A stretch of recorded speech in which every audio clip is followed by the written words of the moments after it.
వివాదంగా మారుతున్న డోల్పేట చెరువు విజయనగరం జిల్లా రాజా మున్సిపాలిటీ పరిధి డోల్పేట గ్రామంలో ఉన్నటువంటి కొత్త చెరువు. అది మా గ్రామానికి సంబంధించి చెరువు అంటూ నిన్నటి వరకు గ్రామస్తులంతా అయితే మాత్రం ఆందోళన చేసి కలెక్టర్ ఆఫీస్ వరకు వెళ్ళే పరిస్థితి.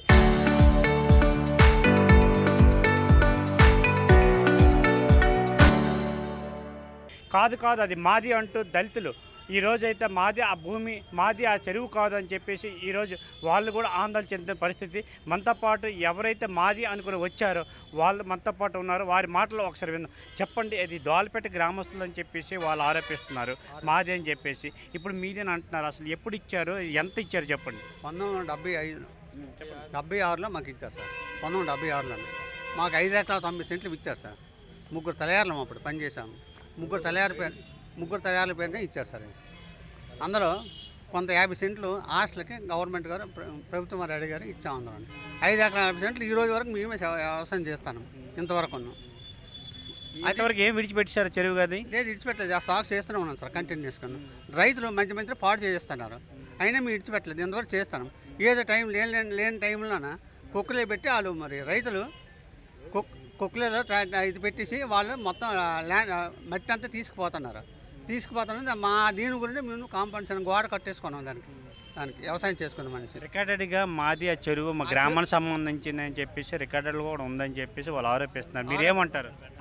అది ఆరోపించడం మరి మాకు గవర్నమెంట్ ఇప్పుడు ఇచ్చే పట్టాలు ఇచ్చారు సార్. అప్పుడు అది దాని కింద సాగు కూడా ఏం లేదు సార్. అది ఆ చెరువు నీరు ఉంటే పశువులు కడుక్కున్నారో ఏం చేస్తారో తెలియదు, కానీ మేము వచ్చిన కానీ ఏ పశువులు కానీ ఏం కానీ కడాలి మేమే వ్యవసాయం చేసుకుంటాం దాన్ని ఇంతవరకు ఉన్నాం.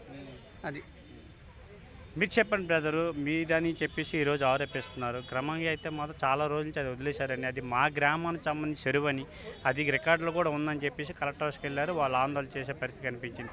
మీరేమంటారు? మీ దగ్గర ఎటువంటి ఎవిడెన్స్ ఉన్నాయి? మా దగ్గర అన్ని ఎవిడెన్సెస్ ఉన్నాయండి. అది గత 40-50 సంవత్సరాల నుంచి చూసుకున్నా సరే ఒక ముగ్గురు ఆసాములది కూడాను అందులో వ్యవసాయం చేయడం జరిగింది. వ్యవసాయ భూమి అది నిక్షేపంగా వ్యవసాయం భూమి.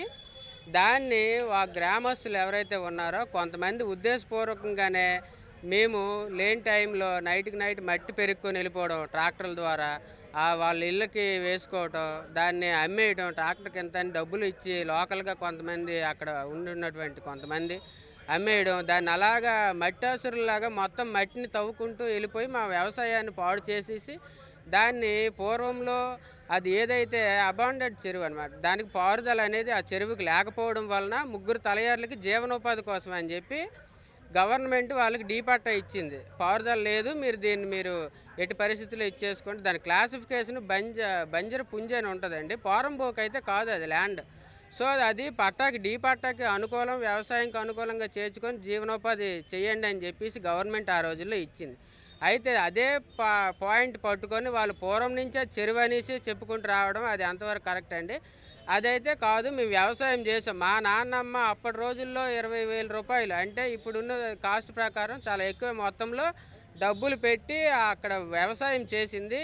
అదే గ్రామంలో డోల్పేట గ్రామంలో చాలామంది మా పొలం మీద వాళ్ళు కౌలుకి ఇవ్వడం కూడా జరిగింది. కౌలు చేశారు. వాళ్ళు కూడా మాకు కౌలు చేసి మిగిలింది ఎంతో కొంత ఇవ్వడం కూడా జరిగేదండి. అక్కడ చాలామంది కౌలు చేసిన వాళ్ళు ఉన్నారు. మేము కౌలుకి ఇచ్చాము కూడా దాన్ని అప్పటి నుంచి.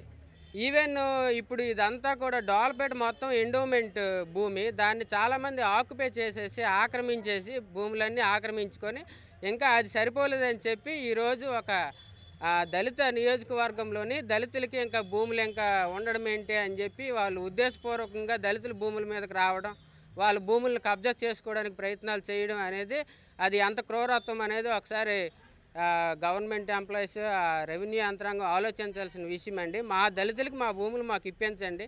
అక్కడున్న ఎండోమెంట్ని ఎంతవరకు డోల్పేట గ్రామస్తులు ఆక్రమించుకున్నారో అందరికీ తెలిసిందే.